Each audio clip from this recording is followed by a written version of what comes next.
Roughly $340 a month bleeds from your account, and the companies collecting it pray you never look closely. Let me break down 7 silent expenses wealthy people refuse to touch, and why you're funding them.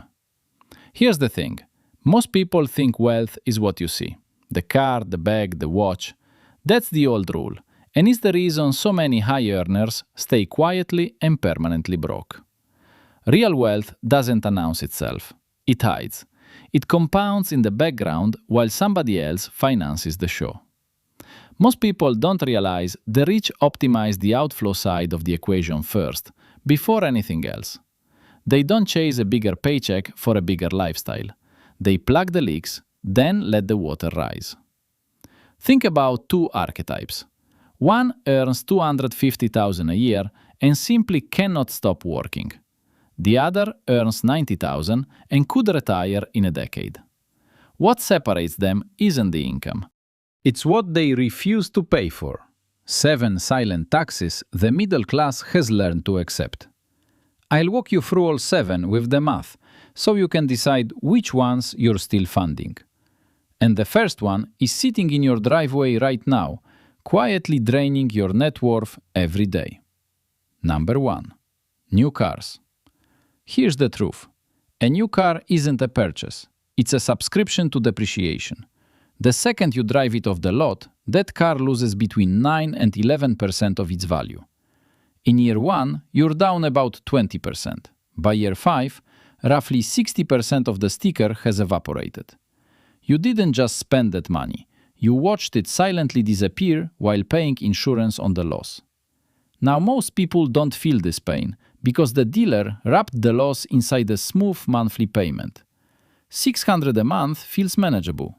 7, 8, even 900 has become normal in American driveways. And that's the point. Payment culture hides the price tag.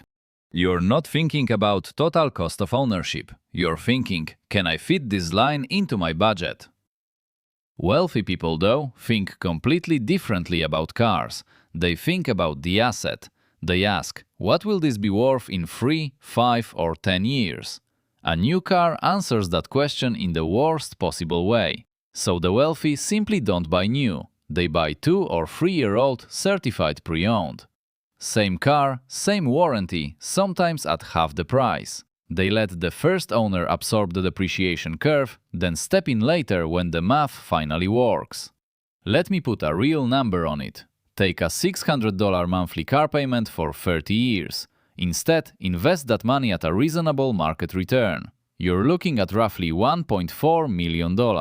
That's not a typo. That's the real cost of the car you're financing right now, hidden from view. Not $600 a month, $1.4 million retirement dollars, gone. The wealthy see that and refuse. Number 2 on the list is what most people call protecting the family. Whole life insurance and extended warranties. I have to be careful here because this topic gets emotional. Nobody wants their kids left exposed financially. But here's what most people don't realize. Whole life insurance is sold as an investment. It is not. It's a hybrid product wrapped in a slick sales pitch, existing because it pays enormous commissions to sellers. Sometimes the entire first year of your premium is almost entirely commission. That money isn't working for you. That's your money working for the broker, not building your family's real, long-term financial security at all. The hidden cost of whole life? The spread between what you pay in and what the investment actually earns. Fees, mortality charges, administrative loads. The brochure returns and a low-cost index fund are not in the same universe.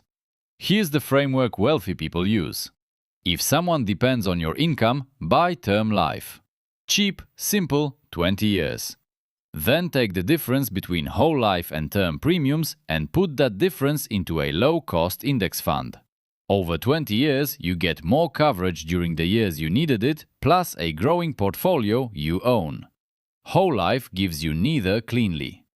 Same logic applies to extended warranties on appliances, electronics, cars, and furniture. Extended warranties are one of the highest margin products in retail. They aren't sold because they help you. They're sold because they pay the store. Wealthy people self-insure the small stuff. Toaster dies, buy a new toaster.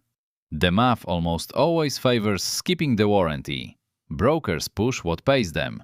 Stores push what pays them. That's not conspiracy, that's incentive design. Once you see it, you can't unsee it. The next one, your phone, and it eats your future. Number 3, the subscription stack. Let me paint the picture for you right now. Streaming services, 3 or 4 of them. Music, cloud storage, photo storage, a meditation app, a fitness app, a grocery delivery membership, a shipping membership, a password manager, a budgeting app you don't ever open. 2 productivity tools from a free trial you forgot. A meal kit that pauses but never quite cancels completely. Added up honestly, most people spend between $200 and $400 monthly on invisible subscriptions. Small charges, auto-renewed, buried in your car statement between the groceries and the gas, quietly draining you every month. Here's the compound math. $300 a month at long-term market returns becomes roughly $700,000. $700,000 over 30 years from the streaming stack and free trials you completely forgot you had. Wealthy people audit their subscriptions quarterly. Every 3 months, they open the statement and read every single recurring charge. They ask one question: did I use this enough in the last 90 days to justify another 90 days? If the answer is no, it dies. No sentiment, no maybe I'll get back into it. Just cancel. The set it and forget it model is engineered to work against you, and companies quietly count on your inertia to keep paying. Once a subscription is active, most people keep paying long after they stop using it. That's the business model. You are the product they are farming, and the crop is your inertia. Quiet, automatic, and perfectly predictable. The fix is one calendar reminder. Once a quarter you sit down for 20 minutes and you cut ruthlessly. That 20 minutes might be the highest hourly rate you ever earn in your entire working life. Seriously. Now number 4, the one nobody talks about, but honestly it's the biggest. Lifestyle creep and status debt. This is the silent killer, and I mean silent because it never shows up as a single bad decision. It shows up as slow drift. A raise here, a promotion there, a bigger house because the old felt small, a nicer car because the neighbor got one, a designer bag because you finally deserve the reward. Every single choice feels reasonable in isolation. Together, they quietly eat every dollar of your income growth. Here's the pattern. You get a $10,000 raise, 6 months later, monthly expenses absorbed most of it. New apartment, upgraded phone, a gym you never visit. Restaurant nights that used to be treats, now just Tuesday. You feel like you're doing better. Your bank account disagrees. Status debt is even worse than lifestyle creep. Status debt means you take on liabilities specifically to look like you've made it. Financing a watch, leasing a car 2 tiers above what you'd otherwise drive, buying a house at the top of approval. The bank saying you qualify isn't the same as affording it. The bank is a store selling debt. Here's the framework: real wealth versus looking wealthy. The average investor spends their life funding somebody else's status. The person selling you the designer bag has a portfolio. You have the bag. Only one of those grows. Wealthy people compound raises instead of spending them. The increase goes straight to investing, never touching checking. Same lifestyle, same apartment, same car, just a bigger gap between income and expenses. That gap is wealth. You don't have to live like a monk. You just have to refuse the automatic upgrade every raise. Every time your income rises, ask one question: what percentage of this new money am I keeping for myself? If the answer is 0, the raise didn't help you. It helped the people you spent it with. Now here's where it really gets uncomfortable. The fees. The hidden cost bleeding your paycheck every single month. Number 5. High fees and the convenience tax. Silent thieves quietly draining your hard-earned wealth every single day. Fees are the reason most people never build serious money. And here's the thing, they're hidden by design. Let me start with the biggest one, investment fees. A 1% annual advisor fee sounds like almost nothing. Here's the reality. Over 30 years, that 1% fee quietly eats roughly 28% of your total returns. Not 1% of returns, 28%. Because fees compound against you the same way returns compound for you. That advisor did not earn 28% of your outcome, but most people don't realize they quietly took it. Now stack on the rest. ATM fees, overdraft charges, credit card interest running north of 20% APR, foreign transaction fees, wire fees, account maintenance, late fees, every single one is a tax you volunteered to pay. Then there's the convenience tax, food delivery layered with service fee, delivery fee, small order fee, and tip. That $15 burrito quietly becomes $29, plus premium checkout and priority shipping when standard would have been fine. Airport pricing on things you knew you needed the day before. Wealthy people, though, negotiate or simply eliminate fees. They call the credit card company and ask for a lower rate. And sometimes, believe it, they actually get it. They use banks that don't charge for basic services and pay cards in full so their interest stays at zero. They index investments at fund expense ratios measured in basis points, not percentages.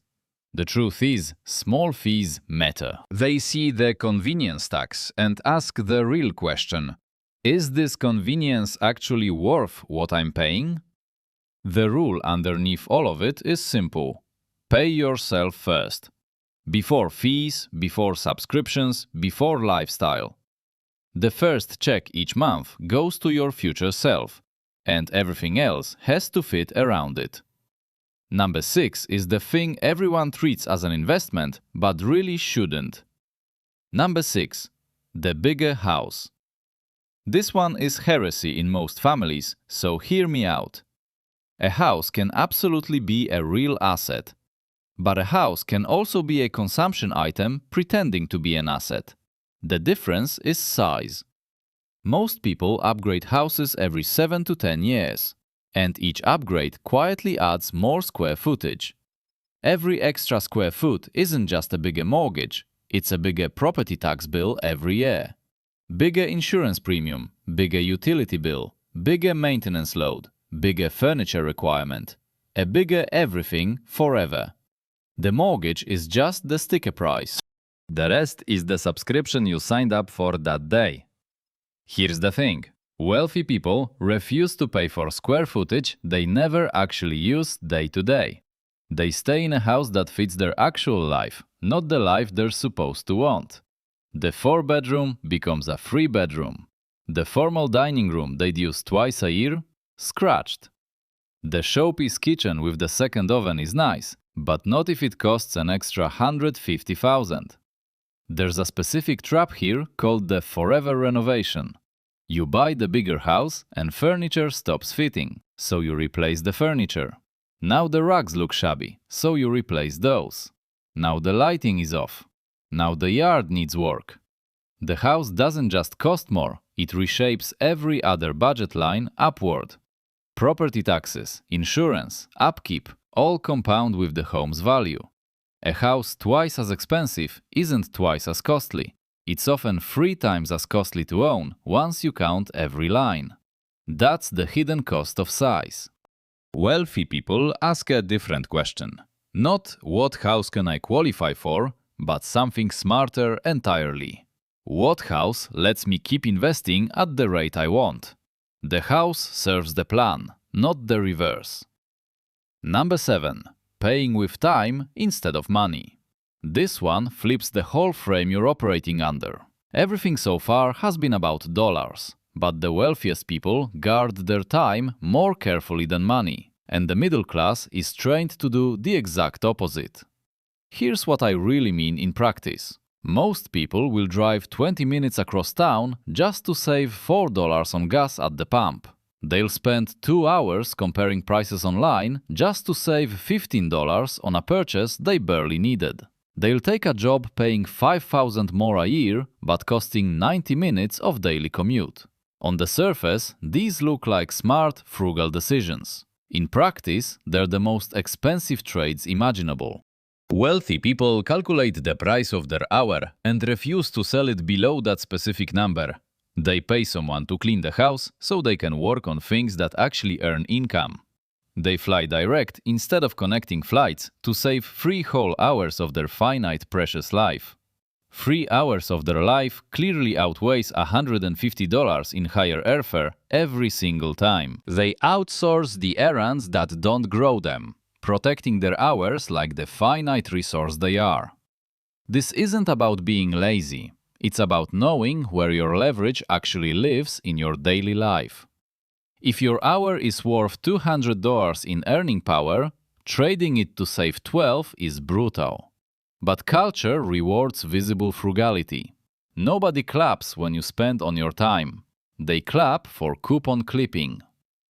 Here's the rule. Buy back your time whenever the math works. Reclaimed hours become invested hours that compound. Invest them in your career, your health, your relationships, your rest. One decision today changes the next 20 years. Let me tie this together with a simple framework you can actually use tomorrow morning, before your coffee cools. Every time money leaves your account, run it through 3 quick questions that most people never bother asking. 1. Do I actually need this, or was I trained to want it by clever advertising and social pressure? 2. Will this appreciate in value, or will it depreciate the second I actually own it and drive away? 3. Is there a cheaper alternative that gets me 90% of the outcome for 10% the cost? 3 questions, 30 seconds. That filter kills more bad spending than any budgeting app on the market today. Now let me put real numbers on both archetypes. 2 people, both earning $90,000 a year, same city. Person A drives a new car, carries whole life insurance, stacks subscriptions, upgrades the house every 7 years, pays a 1% advisor fee, and never audits any single line of it, ever, for 2 decades. Person B drives a 3-year-old used car, buys term life, and audits every subscription line quarterly without fail. Stays in a modest home, indexes investments at low cost. Same salary, same city, wildly different outcomes. At year 20, Person A has thin equity in a house they can barely maintain, a car payment, small retirement. Person B has a paid-down house, no car payment, and an investment account that quietly crossed 7 figures. Same income, different refusals. The rule underneath the whole thing is this: buy assets, rent liabilities. That's it. Anything that grows in value or produces income, you want to own. Anything that costs money to hold, rent. Share it, delay it, or skip it entirely. That's the entire mental model compressed into one honest line. Here's the thing. Smarter money moves start with subtraction, not addition. Most people build wealth by earning more. The wealthy build wealth by needing less. Not from suffering, from refusing things that don't actually serve them. That quiet refusal is the whole game. So automate the gap. Whatever you save, don't leave it sitting idle. Root it directly into an index fund the day your paycheck hits, before you can talk yourself out. What you never see, you never spend. One category we skipped is where most wealth actually leaks quietly. It's the silent tax nobody audits, and it hides inside decisions you've already made. Next video breaks it down. Want to understand how money really works? Subscribe to Andy Explains Money for